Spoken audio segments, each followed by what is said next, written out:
Start చేస్తుందా?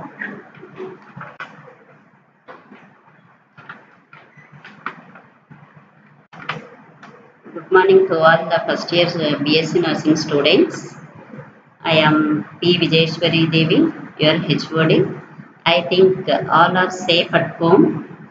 Stay home, stay safe, and maintain hand hygiene. Use masks and maintain social distance even in the homes. Also, in order to prevent COVID-19 infection. And because of infection, we are not going outside. Our government announced lockdown.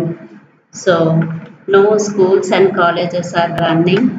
But even we have to continue our studies in the home itself.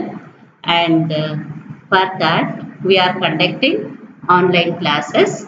So, please go through and read well in the home. Okay, all of you read well in the home. Utilize your time. Today I am going to discuss the topic from Nursing Foundation subject, that is Unit 7, that is the Vital Signs.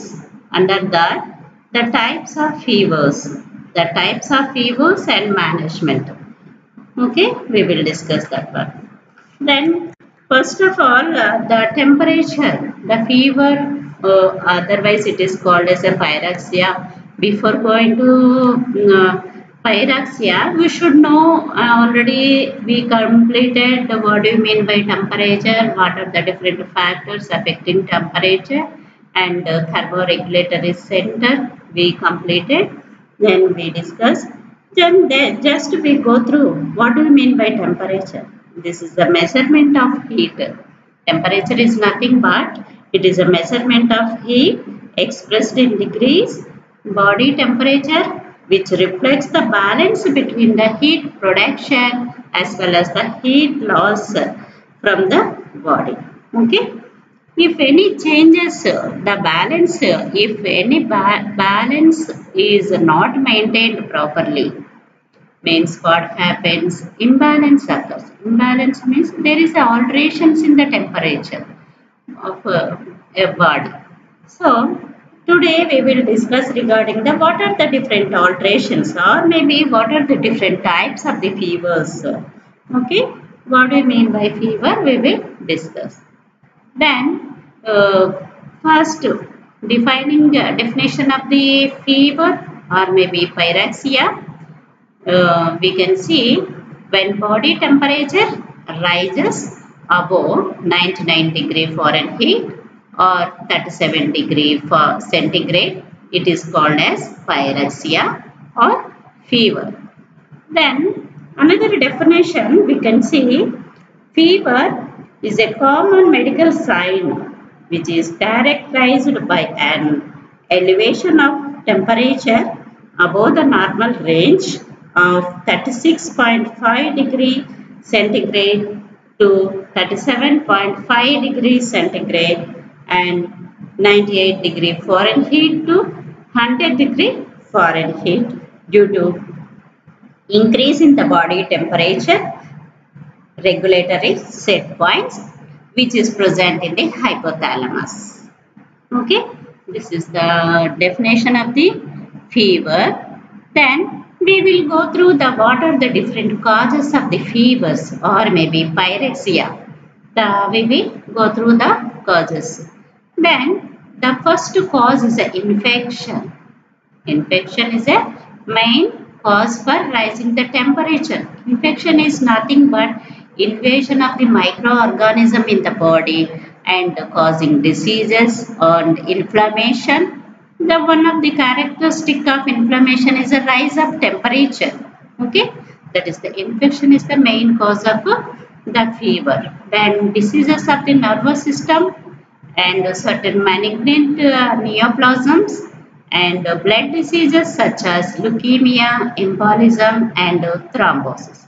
These are the causes of the pyrexia. Then the another most important cause for pyrexia is heat stroke from exposure to the hot environment. Now nowadays it is a summer season. We'll go to the outside and not taking the proper fluids, and due to hot sun we may get heat strokes, and which causing again the pyrexia. Then another cause that the dehydration. Dehydration may be due to the loss of fluids from the body, that is the vomitings, or maybe with the diarrheas. Then another cause for pyrexia, surgical trauma and crushing injuries. Then skin abnormalities that interferes with the heat loss. Then allergic reactions to foreign proteins and pyrogens. The allergic reaction, again the inflammatory started process, and again the heat production will be started. That's why the fever also causes in the with allergic reactions and all. Then these are all the causes.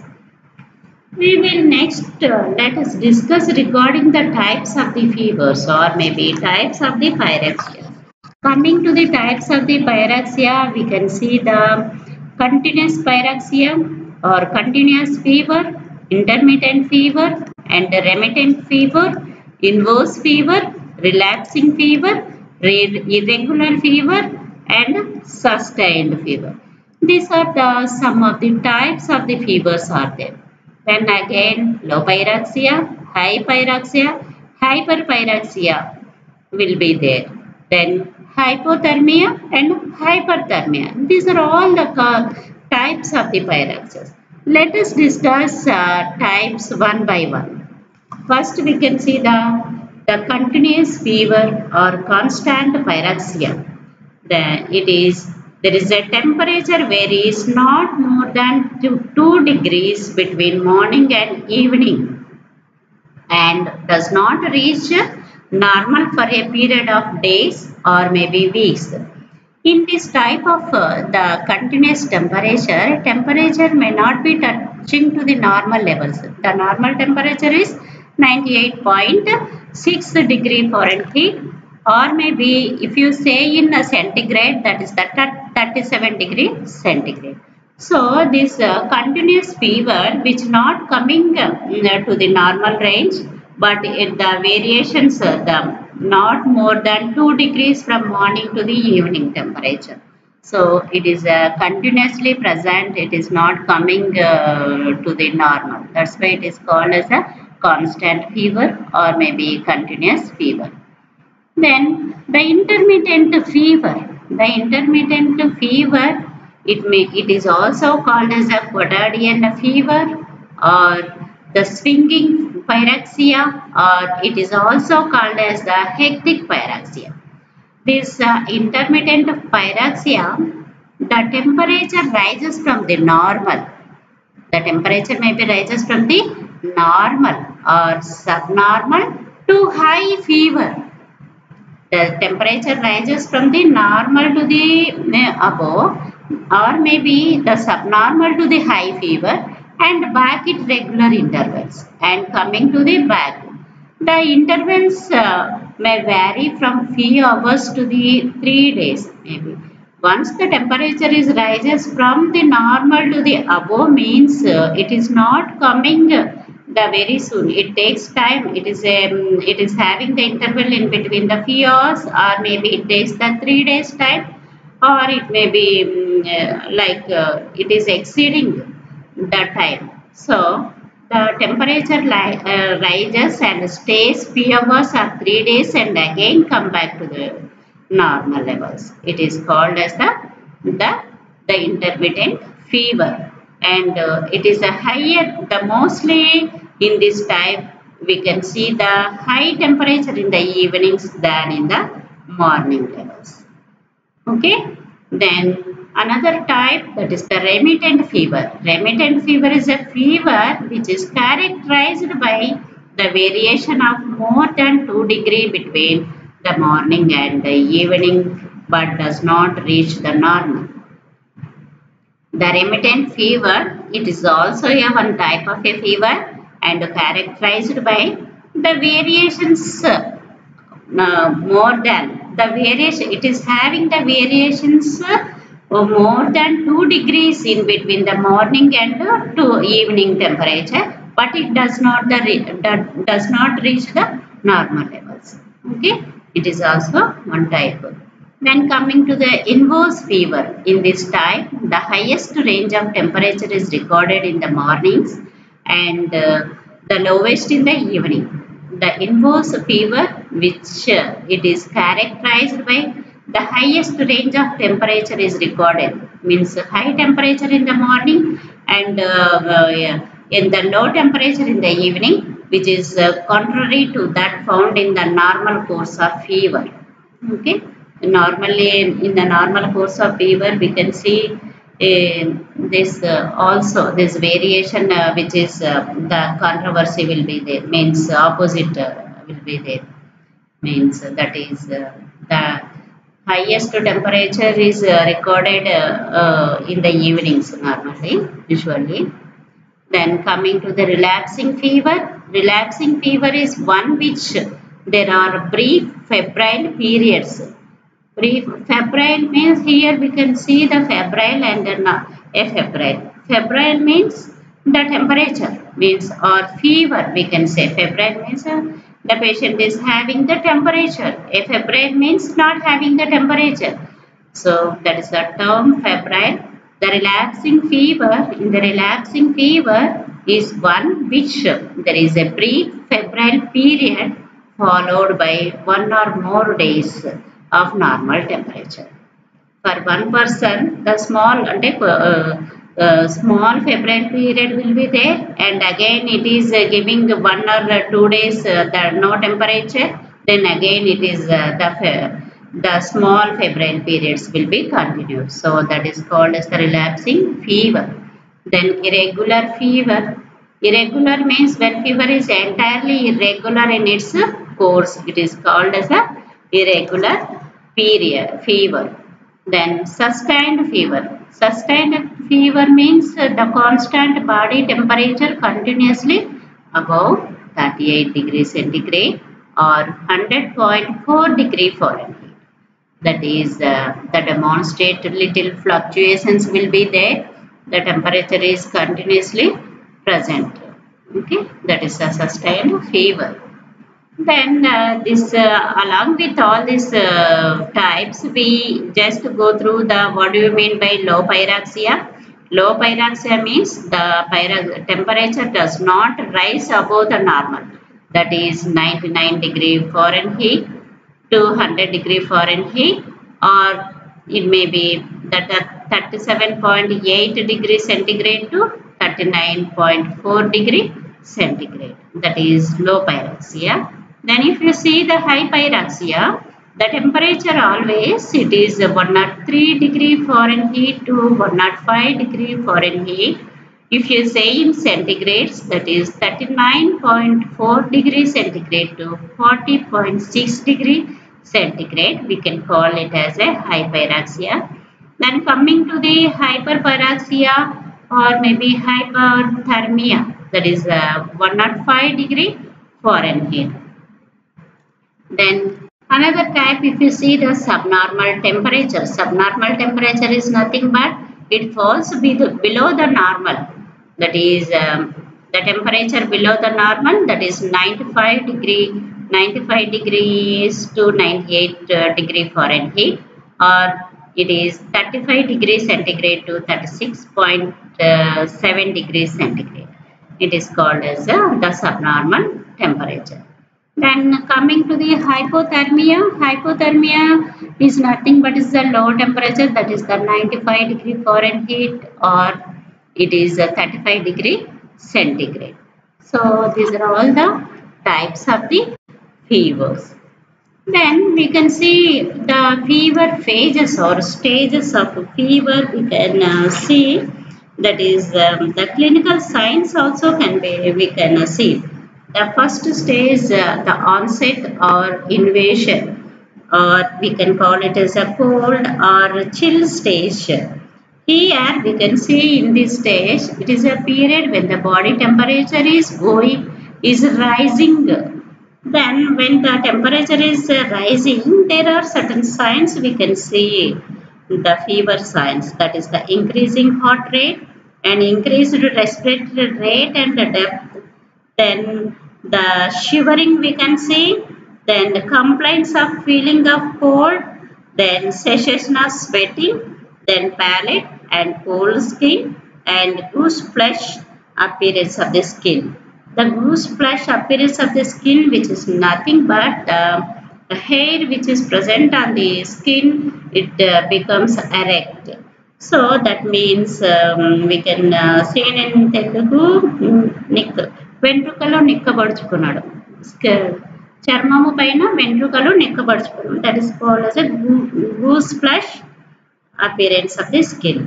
These signs and symptoms we can see in first stage, that is the onset stage or maybe invasion stage, or this stage also called as a cold or chill stage.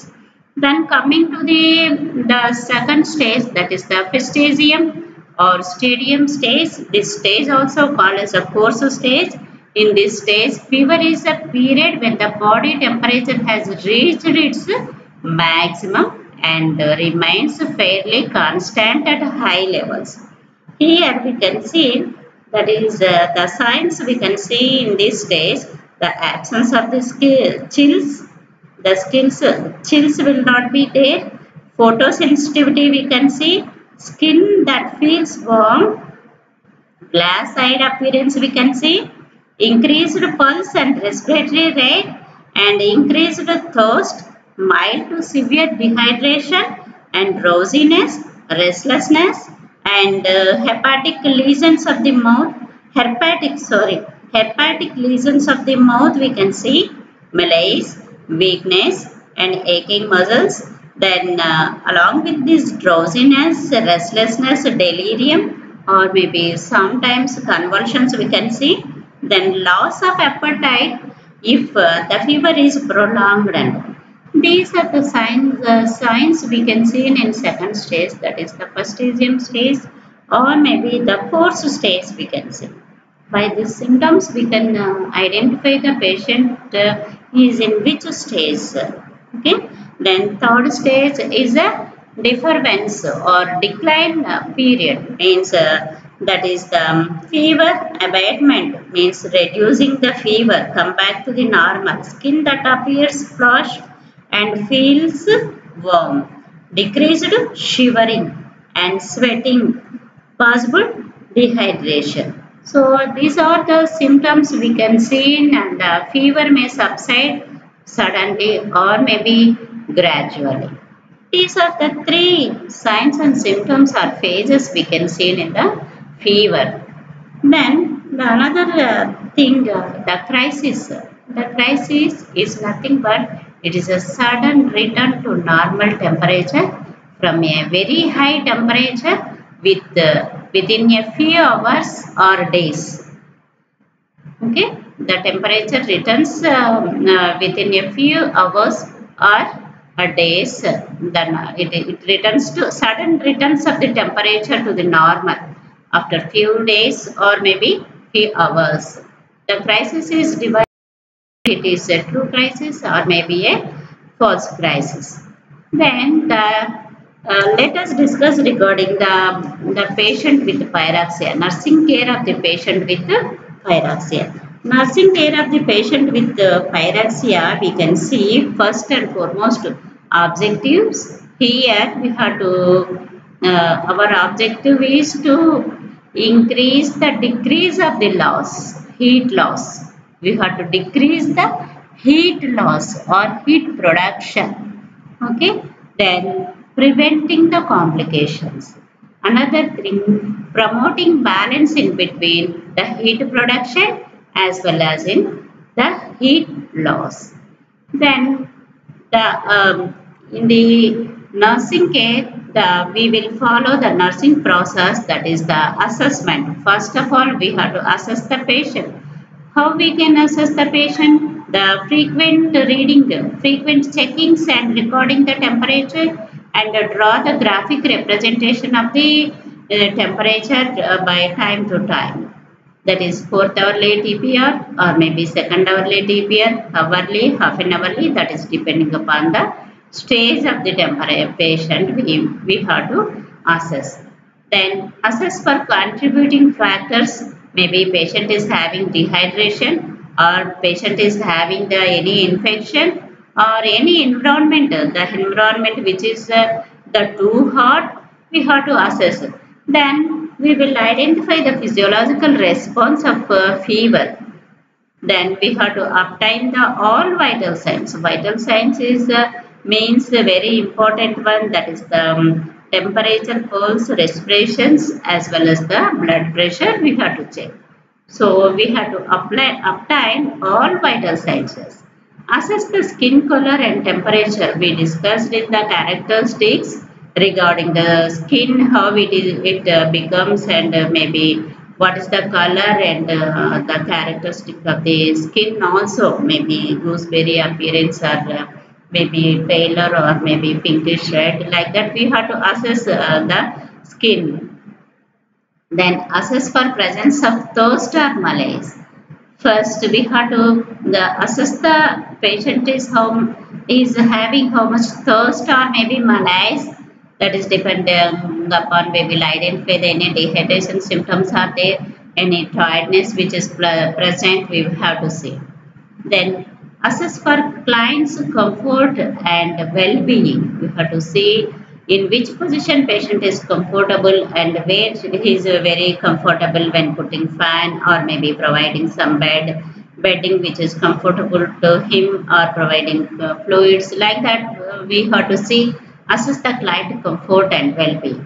Observe for shivering and diaphoresis, means the shivering is present, then diaphoresis, all the sweat which comes outside from the skin, and we have to assess for all those things. Then coming to the nursing interventions of fever, first and foremost thing we have to see, minimize the heat production, that is the regulation of the body temperature.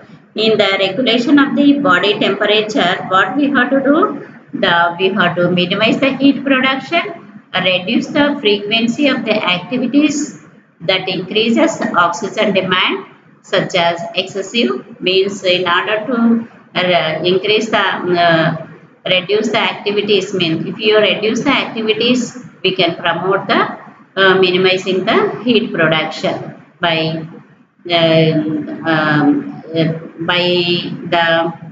we have to remove the excessive touring or minimizing the excessive touring and minimizing the ambulation, and we have to provide the rest to the patient and limit the physical activity. By limiting all these activities, we can minimize or the heat production by reducing the metabolic rate in the body. Then maximize the heat loss. We have to maximize the heat loss, minimize the external covering on client's body, keep clothing and bed linen dry. We have to keep the bed linen and clothing dry and prevent the patient from getting draughts, and expose the patient to cool air by an electrical fan, and room should be well ventilated. Then remove the excessive blankets and clothing and put in the client from getting drops. So we have to look after regarding all those things. Then maximize the heat loss, administration of cool drinks, then application of cold compresses and ice bags, that is depending upon the time the patient is how much the patient is and what are the needs of the patient based on the temperature levels. Maybe it is 101 degree or 103 degree or 105 degree. That is the protocols which are present to provide give the cold compresses. You follow that one. Then cold sponging and cold packs and cold baths to be given to the patient. Then use hypothermic blanket which is present. With the use of this, we can reduce the heat. So then here what we can see, Then prevent shivering, or we have to, when the patient is shivering is present, because it increases the metabolic activity. We have to prevent the shivering of the patient. If shivering is excess, or it again increases the metabolic activity. With the metabolic activity, again the final product, the heat production will be there. So we have to prevent the shivering.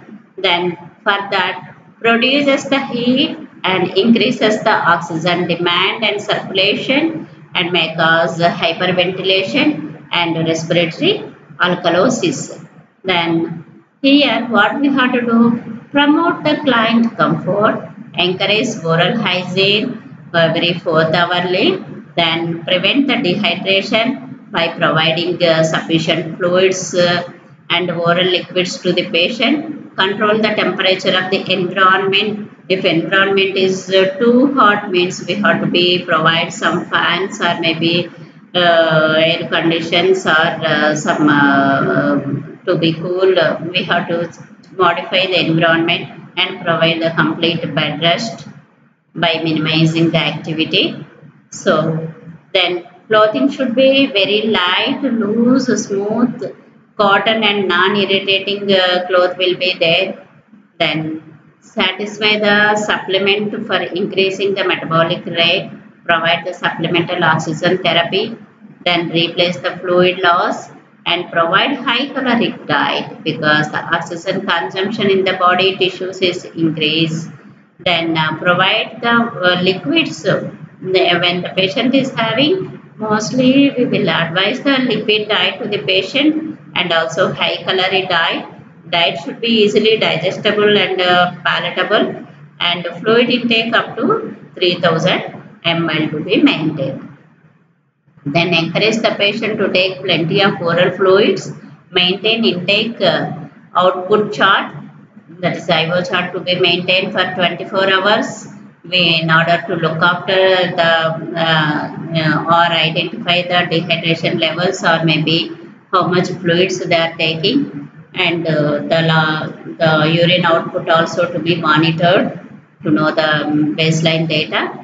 Provide small frequent feeds to the patient in order to easy digestion, and make food palatable. Plenty of fluids and fruits to be will help to evacuate bowels regularly, because the fiber will be present in the fruits.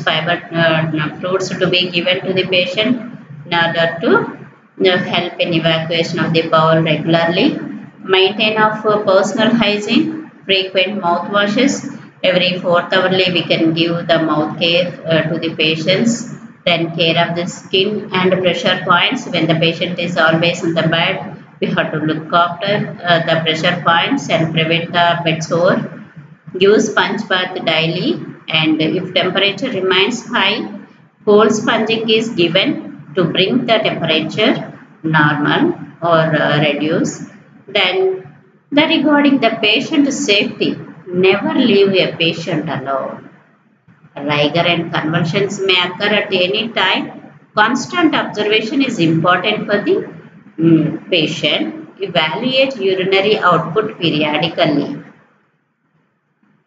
Then the rigor, the management of the rigor, the care in rigors, we have to see the care in rigors. The rigor is nothing but it is a severe attack of shivering, which may occur at the onset of the disease, characterized by a rise in temperature. Okay.